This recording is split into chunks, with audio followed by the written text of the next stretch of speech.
Hey guys, what's up? Welcome back. You know I hate vlogging.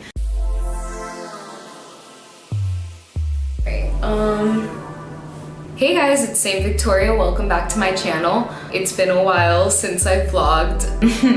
I can explain why. Honestly, I haven't been on any social media. I recently deleted even my Twitter. I deleted Instagram a while back, but I've been taking the time to really focus on my work here, which has been driving me crazy and has been putting me through the worst of situations, but I'm dealing with it. I'm learning, I'm moving forward. Today's my grandma's birthday. Shout out grandma. Also, today I'm praying for all of the people in Venezuela who are fighting so hard to overthrow this fucking dictator that we have, Maduro. We want you out of here. We're done with you. Get the fuck out. Make room for a hotter, better you. Anyway, the reason I wanted to vlog today is because I have had this topic in my mind, and it's been kind of the question that I've been dealing with the whole time that I've started this channel and throughout my artist journey ever since I started working with Emilio Stefan. And that's what makes a true artist, what makes a good artist, because I don't want to just be like a true artist and not be liked by anyone. I mean, that might sound vain, but it's real.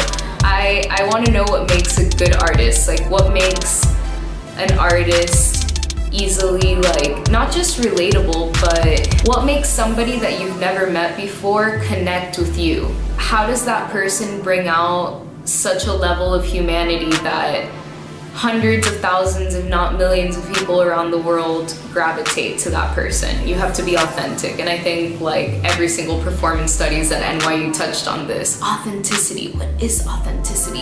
The philosophy of authenticity. And like, really, that is what being an artist is. But it's like, how do you find that authenticity?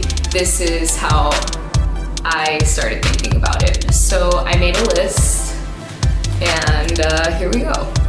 So first, you know, there's originality.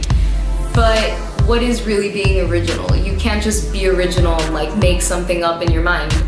I mean, you can, but you can't like do it the whole time. And chances are that somebody else has done it before you. So everything comes from something. But it's how you use whatever's in the past and make it your own. Because if you're just copying someone from the past, then like you're a copycat. Like, it's like as if I put on a long sleeve red latex turtleneck suit and started doing this, like I would just be Britney Spears. But maybe I can take, you know, Britney's sass or her melodies or something that she invented and make it my own by making it either Latina or Saint Victoria-fied, or, you know, in that realm of like religions and gods and goddesses. It's definitely gotta be you. It's gotta be obviously something that's existed before and was iconic, but it's always gotta be you. That's kind of like the overarching theme of this whole thing. You gotta find what's iconic and then make it your own in one way or another. I thought about doing this with my music and like looking up Venezuelan llanera music and putting it as samples in some of my tracks. I haven't figured out quite yet how to do it because I'm starting to produce my own stuff. It's been a serious challenge, but I'm working on it. I'm also working with some other producers, but I'm mostly like focusing on trying to figure out how to do it from scratch, which shout out Remu. So this brings me to my next point, which actually flows in perfectly. Evolution. You gotta be changing. You gotta be doing something better. Madonna isn't Madonna because she didn't reinvent herself a million times. She did, and she adapted exactly what she created to a younger and younger audience every single time, and to people all around the world. That's just what she does. She's fucking Madonna. She's amazing. But she is the queen of reinvention, and I think that true artists do that all the time. Like even The Weeknd. The Weeknd started as like this super dark indie, only found on YouTube artist, and like eventually he evolved into becoming a little bit more mainstream without leaving his authentic self, but you know, just trying to appeal to larger audiences, and there's nothing wrong with that. Selling out isn't selling out anymore. It's just making it through as an artist. You know that's real. The other thing I was thinking about what makes a good artist is an artist that has gone through hardships.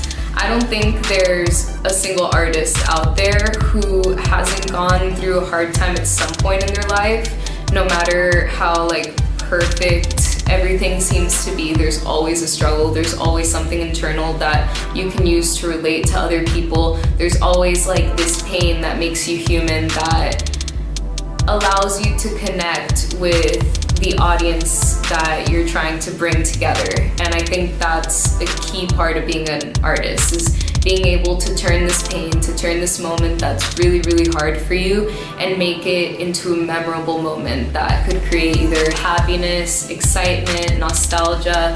You can have a bunch of horrible feelings and then turn them around by putting your soul into this music and having people share it together. And I think that makes a really horrible moment or a really horrible time in your life into something beautiful and worth it. So yeah, I think that in order to be an artist, you definitely have to have a struggle, and you have to share it with the world, and you have to figure out, again, your own way of conveying that. Another really important question to figure out when you're an artist is why. Why are you doing what you do? If it's for the money, you're probably gonna get the gist that this isn't for you because this doesn't make you any money, and a million people have said this before. But figuring out why you do it is more important than figuring out why you shouldn't. Why do I do this? Why am I an artist? I'm an artist because ever since I was a little girl, I saw my grandfather singing, I saw my mom singing, I saw my dad singing, and I always saw singing as a way of bringing people together and having a good time. I always saw that with music, people were enjoying themselves, people were like actually showing who they really were. Maybe it was the alcohol, I don't know. I'd like to think it was the music because it happens to me at concerts when I'm singing with my friends who know the lyrics to the whole song that's being performed right now, and I know them too. And we look at each other, we take pictures, or we're just dancing and like feeling the moment. I feel like that's so important to have in our world with all of the darkness and all of the fucked up shit that goes down. Even in like an ordinary life, sitting at an office, like, do you know the difference that it makes when you're going out on a run, even when you're doing anything? The difference that music makes to the whole entire mood of a situation is like, it's a phenomenon. And so I've always wanted to be part of that, and that's why I do what I do. Like, you can be really talented at something and just like not know why you're doing it, like, and be like, oh well, it's just like this thing that I want to do. Part of figuring out why you do what you do isn't just for the audience, but it's also for yourself as an artist, because if you don't really know why, you'll be lost, you'll get confused, you'll be like pulled in a bunch of different directions, on the smallest scale from your parents asking you to like sing at every single place that you go to on a huge scale, a record label making you do all of these crazy things that you don't even know why you're doing them or that you like them. And this is your life and your body and your image, and you know, it's important to know why you do what you do in life in general, because if not, you'll just be lost and confused, and that's really sad. Overall, I think the thing that makes a good artist, a true artist, somebody who is talented, who's authentic, somebody who wants to reach out and touch people and bring them together, take bad moments and turn them into something beautiful or memorable or both. I don't know.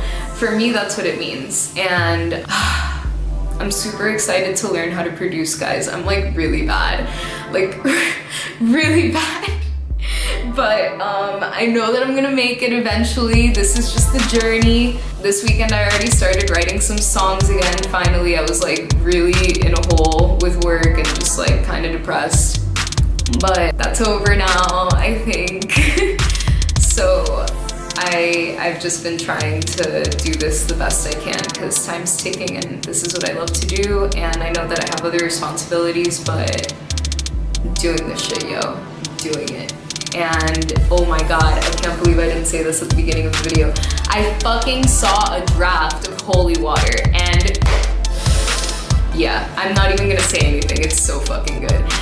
I'm so excited for everyone to see it, and I'm excited for you guys to see the little at-home teaser that I did. And this is gonna be great. Some of the stuff I've been listening to is like a lot of the stuff that was at 3 Points, Miami. This year, I have literally not stopped listening to that playlist. It's amazing. There's a lot of Toro and Moi. I discovered Yaeji, who's like apparently super old, but like, oh my god, when I first saw her on stage, I wanted to die of happiness. She was just like her energy was amazing.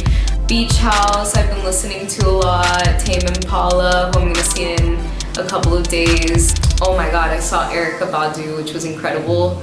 Maybe it's a little too late for this, but I'll do it anyway. I'll like make a little compilation video of what I went through at 3 Points.